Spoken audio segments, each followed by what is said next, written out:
Halo teman-teman semua, kita kembali dalam diskusi kuliah ringan kita tentang filsafat politik. Nah, hari ini kita akan membahas salah satu tokoh lain lagi ya, setelah kemarin Plato dan Aristoteles. Kita membahas tokoh yang cukup kontroversial, namanya bahkan hampir selalu dikaitkan dengan kekuasaan, kelicikan, dan manipulasi. Tapi bukan berarti pemikir ini pemikir yang buruk ya teman-teman, dia itu adalah pemikir yang malah justru sangat konkret dalam teori-teorinya. Namanya adalah Niccolo Machiavelli. Jadi bagi sebagian orang memang Machiavelli ini itu dianggap sebagai guru politik yang kotor. Bahkan muncul istilah Machiavellian gitu ya, yang artinya adalah cara berpikir politik yang licik demi mencapai tujuan.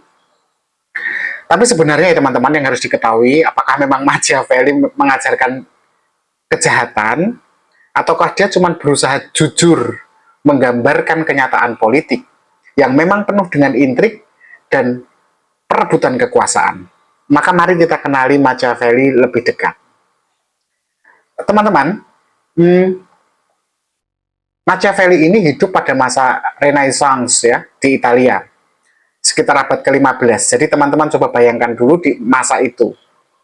Di abad ke-15 hingga awal abad ke-16 lah.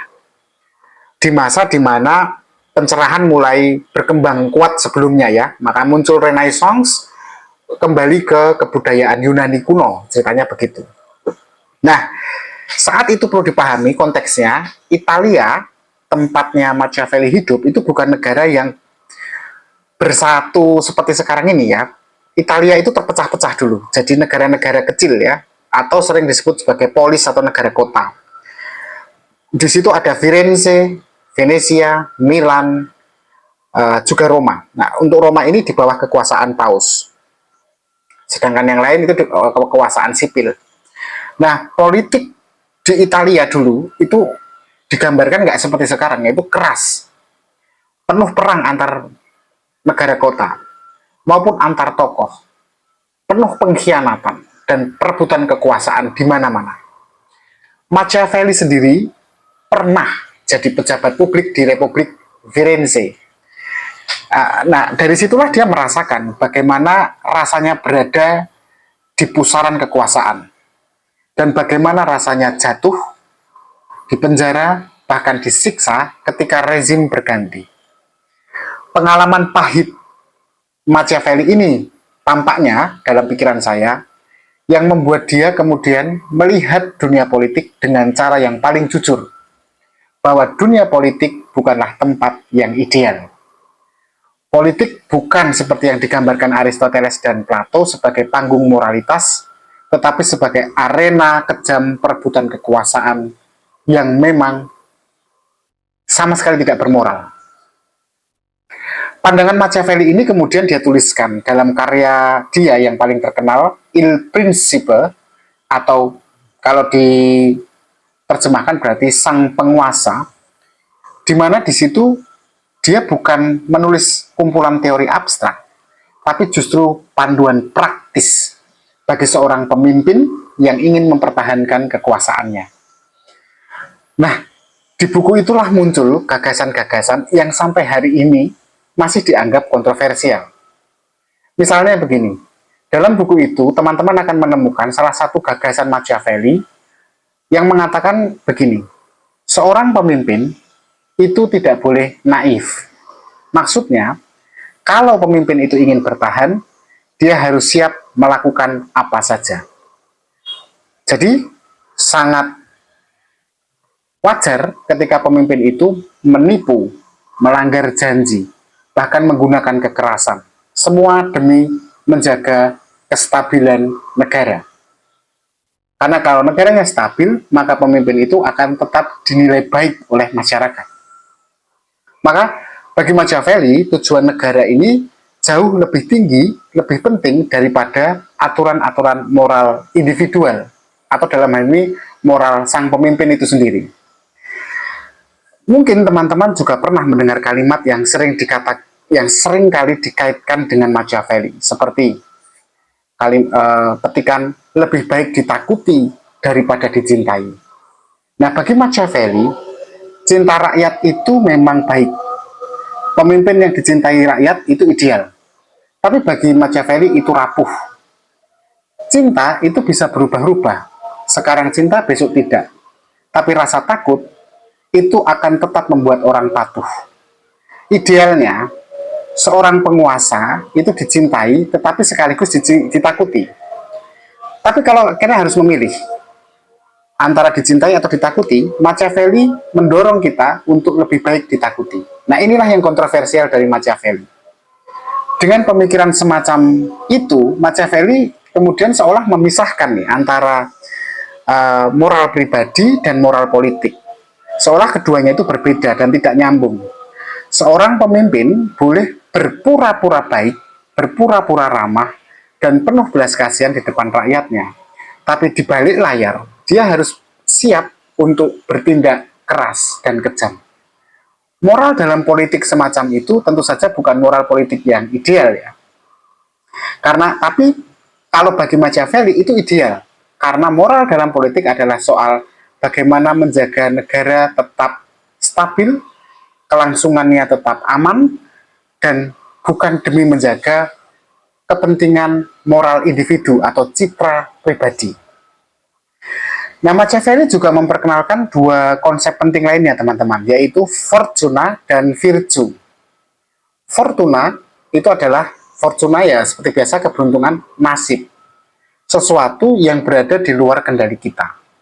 Tapi ada yang kedua adalah virtue.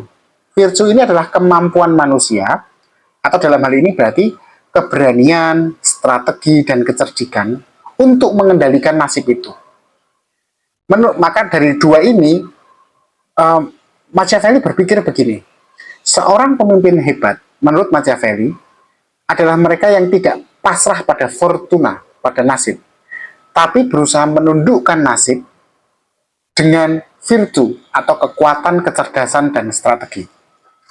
Nah, apakah ini berarti Machiavelli sedang mendorong pemimpin untuk berbuat jahat? Sebenarnya tidak sesederhana itu pikiran Machiavelli. Justru Machiavelli mencoba realistis. Dia berkata, ya inilah politik apa adanya. Kalau kita terlalu baik, kekuasaan bisa hilang. Kalau terlalu idealis, negara bisa hancur. Nah, karena itulah kemudian Machiavelli sering kali kita kenal atau disebut sebagai bapak realisme politik. Ya, seperti kita tahu, realisme berarti sesuatu yang memang nyata. Ya, beginilah politik. Nah, Machiavelli ini memang menjadi salah satu pemikir pertama yang memisahkan politik dari agama dan moral. Dan memperlakukan politik ini sebagai ilmu bagaimana caranya berkuasa atau bagaimana kekuasaan bekerja. Teman-teman, kalau kita lihat di dunia modern, gagasan Machiavelli ini masih terjadi loh ya, dan terasa sangat relevan. Misalnya dalam hubungan internasional, saya tidak ingin membahas yang nasional ya, tapi kita lihat hubungan internasional. Misalnya, negara-negara sering bertindak dengan logika Machiavelli. Mereka buat aliansi nih, aliansi dunia barat, NATO, aliansi ASEAN, ya toh? Aliansi dunia Timur Tengah dan Asia. Nah, mereka kan membuat aliansi untuk menguntungkan diri mereka masing-masing. Kalau sudah tidak menguntungkan, mereka akan meninggalkannya sesaat setelah kepentingannya berubah. Dalam politik praktis pun begitu. Pemimpin sering menghadapi dilema kan, apakah harus tetap berpegang pada prinsip moral atau tetap melakukan manuver politik agar negara tetap stabil. Bahkan kita nggak usah bicara politik lah, dalam kepemimpinan kita sehari-hari lah, kita bisa melihat kok pengaruh Machiavelli. Banyak pemimpin yang menjaga citra publik mereka dengan pura-pura baik, tapi di balik layar mereka menggunakan strategi yang kejam, yang keras, yang manipulatif demi mempertahankan posisi. Tentu saja tidak semua orang setuju dengan pandangan Machiavelli. Saya pribadi tidak setuju. Tetapi saya bukan bagian dari orang-orang yang menuduh Machiavelli sebagai intelektual atau filsuf yang mendorong politik tanpa etika. Saya juga tidak pernah menuduh Machiavelli sebagai pembela tirani. Saya justru menilai Machiavelli sebagai seorang yang melihat politik sebagai apa adanya. Dan jangan lupa dalam sejarah Machiavelli adalah seorang patriot yang menginginkan Italia bersatu dan kuat. Karena bagi Machiavelli, pemimpin yang ideal itu yang mampu mengorbankan dirinya, bahkan mengorbankan moral pribadinya demi kelangsungan negara. Nah, mungkin kalau saya harus menutup perkuliahan ini dengan satu kalimat, saya harus mengatakan bahwa seorang penguasa harus berani menjadi singa, tapi juga sekaligus serigala. Singa untuk menunjukkan kekuatan dia, serigala untuk menggunakan kecerdikannya. Nah, pertanyaannya kan, apakah teman-teman setuju dengan pandangan Machiavelli?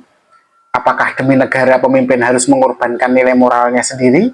Atau sebaliknya, justru kekuasaan tanpa etika akan menghancurkan dirinya sendiri? Kayaknya yang terakhir ini menurut saya. Terima kasih. Kita ketemu lagi di kelas berikutnya. Tetap berpikir kritis.